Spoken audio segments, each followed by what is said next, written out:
স্বাগত জানাচ্ছি বন্ধুরা, কেমন আছেন সবাই? আশা করছি সবাই ভালো রয়েছেন, সুস্থ রয়েছেন। আজকে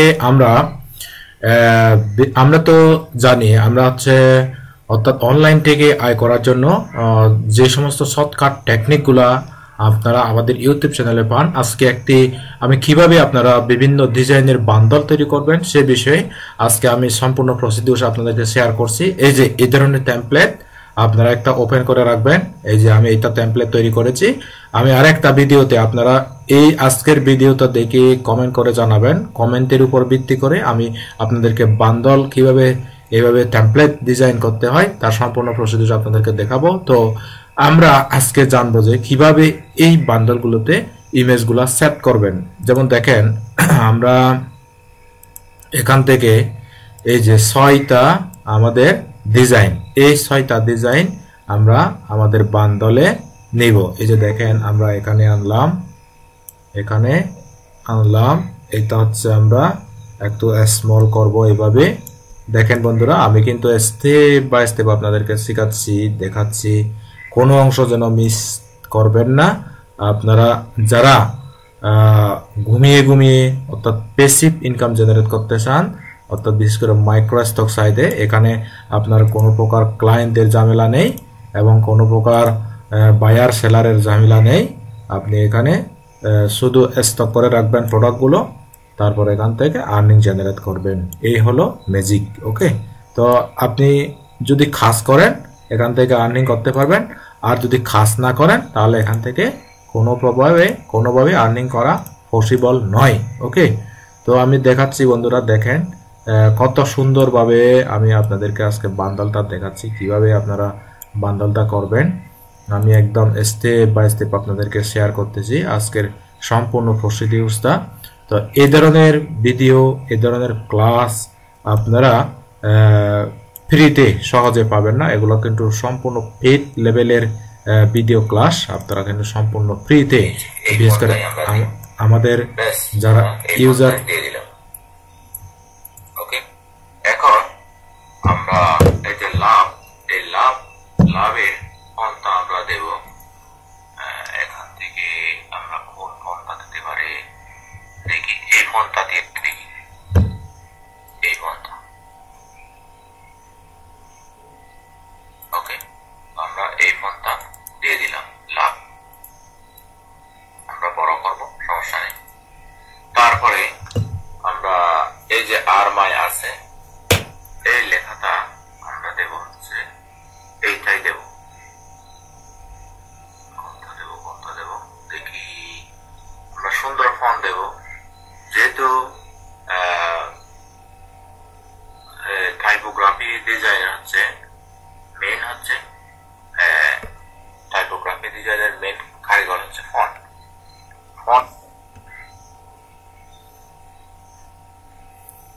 দেখেন বন্ধুরা, আমি কিন্তু স্টেপ বাই স্টেপ আপনাদেরকে দেখাচ্ছি কিভাবে এগুলা ডিজাইন করবেন। যেমন দেখেন, অর্থাৎ এমনভাবে সেট করবেন এখানে যেন বাইরে না যায় অবজেক্টগুলো। ওকে, যেমন আমরা ব্যাস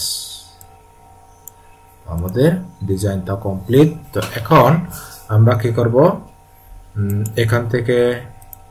এখান থেকে ক্লিক করে হাইট গাইড এভাবে ক্লিক করব। হাইট গাইড ক্লিক করার সাথে সাথে আমাদের গাইডগুলো হাইট হয়ে গেল। এখন আমরা এই শিফট আল্টার ক্লিক করে এভাবে চেক করে দেখব কোনো প্রকার ডাস্ট রয়েছে কিনা। কোনো জায়গায় ডাস্ট রয়েছে কিনা। আশা করি কোনো জায়গায় ডাস্ট নেই। তো ডাস্ট যেহেতু নেই, আমরা এখন কি করব, এই যে এখান থেকে আমরা ক্লিক করব সেভ এস। আমরা কোথায় সেভ করব দেখেন, আমি 6 জুলাই এখানেই সেভ করতেছি। তো আমি এখানে একটা ফাইল নেম দিব। ওকে, এখানে দিব হচ্ছে বান্ডল 6 বান্ডল ডিজাইন। ওকে, তো এটা দিয়ে দিলাম। আমরা এই নামে আমরা পরবর্তীতে এটা নেম সিলেক্ট করতে পারবো, নেম আমরা দিতে পারবো। তো আমরা কি সেট করব, প্রথমে ইপিএস সেট করব, সেট করে দিলাম। ইপিএস ফ্যান দিতে হবে আমাদের।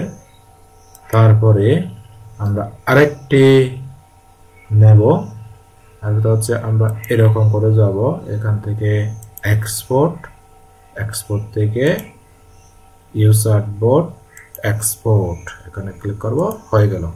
এই যে ডিজাইনটা হয়ে গেল। তো এখন বন্ধুরা আপনারা যেহেতু খুব মনোযোগ সহকারে দেখতেছেন, তো আমি আপনাদেরকে এখন দেখাই কিভাবে আপনারা এই যে বান্ডল তৈরি করলেন এই এগুলো আপনি কিভাবে দিবেন, অর্থাৎ একটা টেমপ্লেট আপনি কিভাবে সাজাবেন বা ডিজাইন করবেন। এখন আপনারা কি করবেন, প্রথমে কন্ট্রোল আর দিবেন, কন্ট্রোল আর দিলে রুলার এসে যাবে। ওকে, তো এখন আমরা এখান থেকে একটা কি করব, একটা এরকম করে গাইড নিব। হ্যাঁ, তো আমরা এটা একটা কালার দিতে পারি। এই যে দেখেন আমরা এই কালারটা দিলাম, যে কোনো একটা কালার দিই। হ্যাঁ, আমরা যে কোনো একটা কালার দিই, এই কালারটা দিয়ে দিচ্ছি, এই কালারটা দিয়ে দিলাম। তারপর আমরা কি করব, এই যে এখান থেকে এরকম করে একটা গাইড নেব। দেখেন এখান থেকে আমরা শো দিতে পারি। ওকে, আচ্ছা এখানে তো হয়তো আমাদের গাইড ছিল বলেই এই ধরনের গাইডটা দেখাচ্ছে। ওকে, তো আমি আপনাদেরকে দেখার জন্য একদম নিউলি একটা আর্টবোর্ড নিচ্ছি। নিউ আর্টবোর্ড থেকে আমরা কন্ট্রোল আর দিব। তারপর এখান থেকে আমরা একদম শুরু থেকেই আমি আপনাদেরকে দেখাচ্ছি, এখানে গাইড একটা নিব আমরা এরকম করে। গাইডটা নিয়ে এখান থেকে আমরা একটা কালার পিক করে দেব, এই যে কালার। আচ্ছা অসুবিধা নেই, যে কোনো একটা কালার তো হলেই হলো, যেন বোঝা যায়। ওকে, তো আমরা এইটা একটু এরকম করে রাখি। তারপর আমরা এই যে এখান থেকে এই যে গাইডটা দিয়ে দিব, এখান থেকে এইটা দিয়ে দিব। ওকে, তারপর এখান থেকে আমরা কপি করে এখানেই আনবো। তারপর আমরা এই যে এখান থেকে নিয়ে নিব, এই যে এখান থেকে এদিকে নিয়ে নিব। হ্যাঁ, এখান থেকে এদিকে নিয়ে নিলাম। এখন আমরা আরো এখানে আনবো। হ্যাঁ, এখানে আমরা মিডল বরাবর আনি, এখান থেকে মিডল বরাবর এই জায়গায় আনি। দেখেন মিডল বরাবর আনবো, তারপর এখান থেকে এতটুকু দেব।